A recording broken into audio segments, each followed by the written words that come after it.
যাচ্ছি পেহেলগাঁওয়ের উদ্দেশ্যে। আর পেহেলগাঁও পৌঁছে বিশ্রাম নিয়ে আমরা চলে এসেছি খেতে। এখানে আমাদের রাতের খাওয়া দাওয়া চলছে, আর তার সাথে আমরা গাড়িও বুক করে নিলাম পরের দিনে ঘুরতে যাওয়ার জন্য। আমরা 3টে জায়গা ঘুরবো বলে ঠিক করলাম। একটা বেতাব ভ্যালি, আরেকটা আরু ভ্যালি, আর আরেকটা হচ্ছে চন্দনবাড়ি, যেখান থেকে অমরনাথের যাত্রা শুরু হয়। এখানে বৈশারণ বলেও একটা জায়গা রয়েছে, যে জায়গা সম্পর্কে এখন সব মানুষই জানে। এখানে কিছুদিন আগে বিস্ফোরণ হয়ে গেছে, তো আমরা যখন গিয়েছিলাম তখন মার্চ মাস।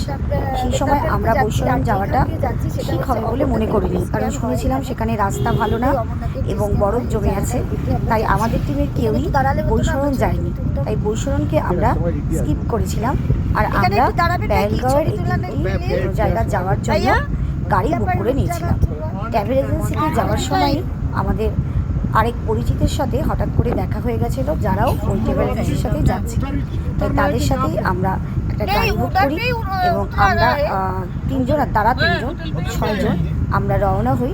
প্রথমে আমরা যাই আরকু ভ্যালি, তারপর যাই আমরা বেতাব ভ্যালি, তারপর আমরা দর্শন করি অমরনাথের যাত্রা শুরু হয়। আমরা এখন চন্দনবাড়ি পৌঁছালাম। এটা হচ্ছে আমাদের প্রথম পেহেলগাঁওয়ের প্রথম পয়েন্ট আর কি, এটা আরকু ভ্যালি। এবার এই আরকু ভ্যালিতে আমরা যাচ্ছি।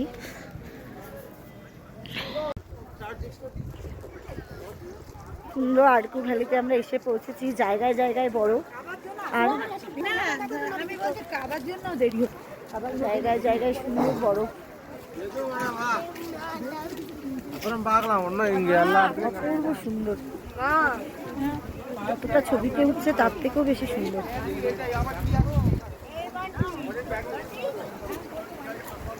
চারিদিকে শুধু বাঙালি লোকজন।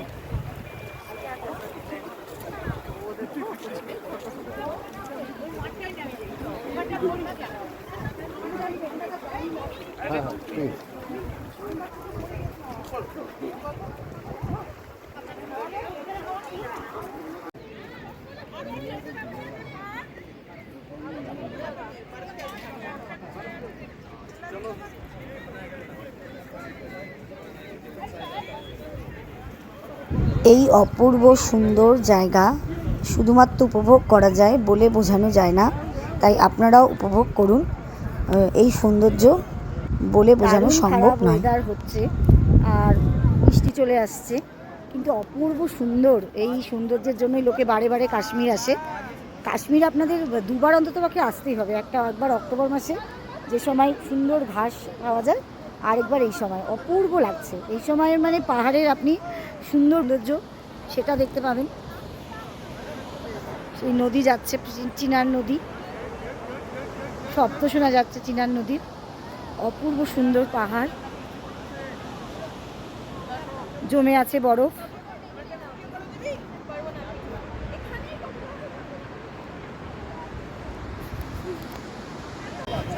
বেতাব ভ্যালিতে চলে এসেছি এখন। ওয়েদারের কোনো ঠিক নেই, এই বৃষ্টি, এই রোদ। দারুণ সুন্দর একটা নদী, অপূর্ব সুন্দর।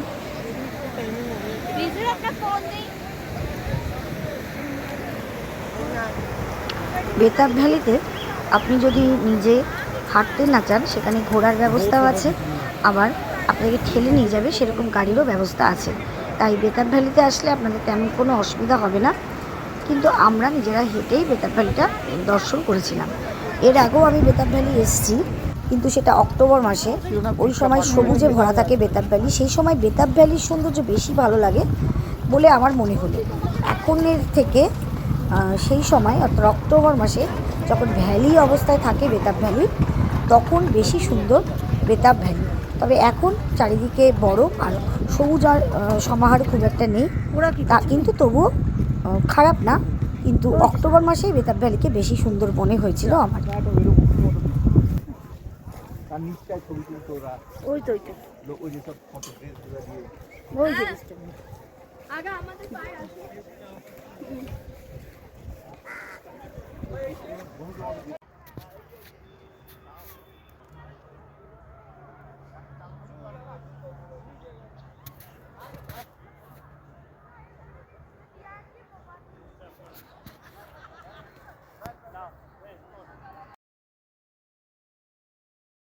সুন্দর স্মৃতির জন্য তুলে রেখেছিলাম বেশ কিছু ছবি। আর এই ছবি তুলেই আমরা এরপরে রওনা দেব চান্দনবাড়ির উদ্দেশ্যে। এই 3টি স্পট আমরা পেহেলগাঁয়ে কভার করেছিলাম। আর তারপরে আমরা পেহেলগাঁয়ে বিকেল হাফে বৈশারণ না গিয়ে মার্কেটিং করেছিলাম, কারণ আমি যেহেতু আগেও একবার কাশ্মীর এসেছি, আমি জানি পেহেলগাঁয়ে তুলনামূলকভাবে একটু সস্তা, তাই ভেবেছিলাম পেহেলগাঁও থেকেই জিনিসগুলো কিনে নেব। কারণ সবসময়ই বাইরে আসলে কিছু জিনিস কিনতে হয় আত্মীয় স্বজনদের দেওয়ার জন্য, বন্ধুবান্ধবদের দেওয়ার জন্য। তাই বিকেলবেলাটা আমরা পেহেলগাঁয়ে মার্কেটিং করেই কাটিয়েছিলাম।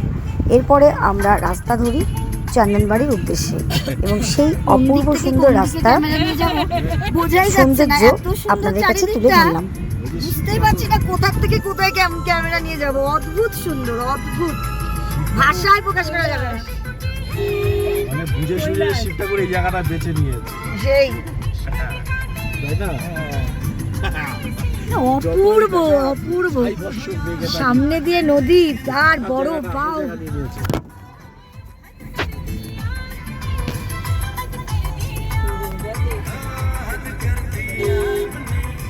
রোজা রোজা তো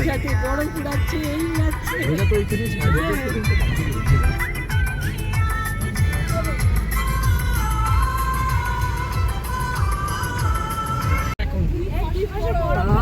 চন্দনবাড়ি চলে আসছি। না না, জমে জমে পড়ে রাস্তাটুকু কেটে ক্লিয়ার করছে, ওইটা পড়ে আছে। অপূর্ব অপূর্ব অপূর্ব, ভাষায় প্রকাশ করা যাচ্ছে না, এত সুন্দর।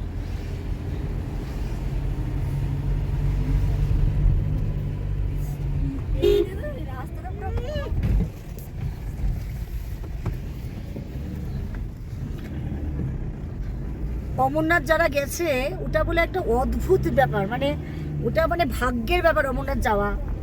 যারা গেছে তাদের কাছে যা শুনছি, কি সুন্দর বলে শিবের মূর্তিটা, আবার আস্তে আস্তে গলেও যায়। ওটাও তো কিছুদিনের জন্যই ওরকম থাকে, পূর্ণিমা আসলেই গলা শুরু করে। হ্যাঁ, ওটা একদম ওই হয়ে যায়।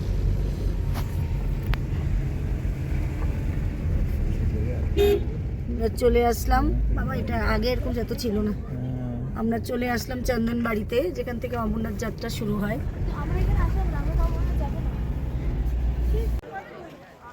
এখান থেকে চন্দনবাড়ির রাস্তা মানে শুরু হয়, এখান থেকে যায় চন্দনবাড়ি। পূর্ব সুন্দর।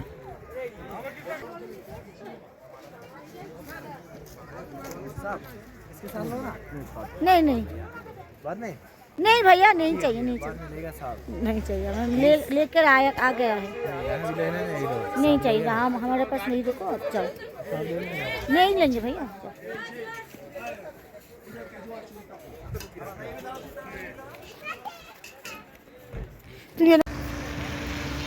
অমরনাথ যাত্রা এখান থেকে শুরু হয়। চন্দনবাড়ির সৌন্দর্য উপভোগ করে নিলাম, কারণ অমরনাথ হয়তো কোনোদিনই যেতে পারবো না। কেমন নাজরানা, কারণ ওখানে যথেষ্ট কি সুন্দর লাগে। হেলথের চেক আপ করেই অমরনাথ যেতে হয়। অতটা শরীরে হেলথের চেক আপ করার পরও যেতে পারবো কিনা তাতে সন্দেহ রয়েছে।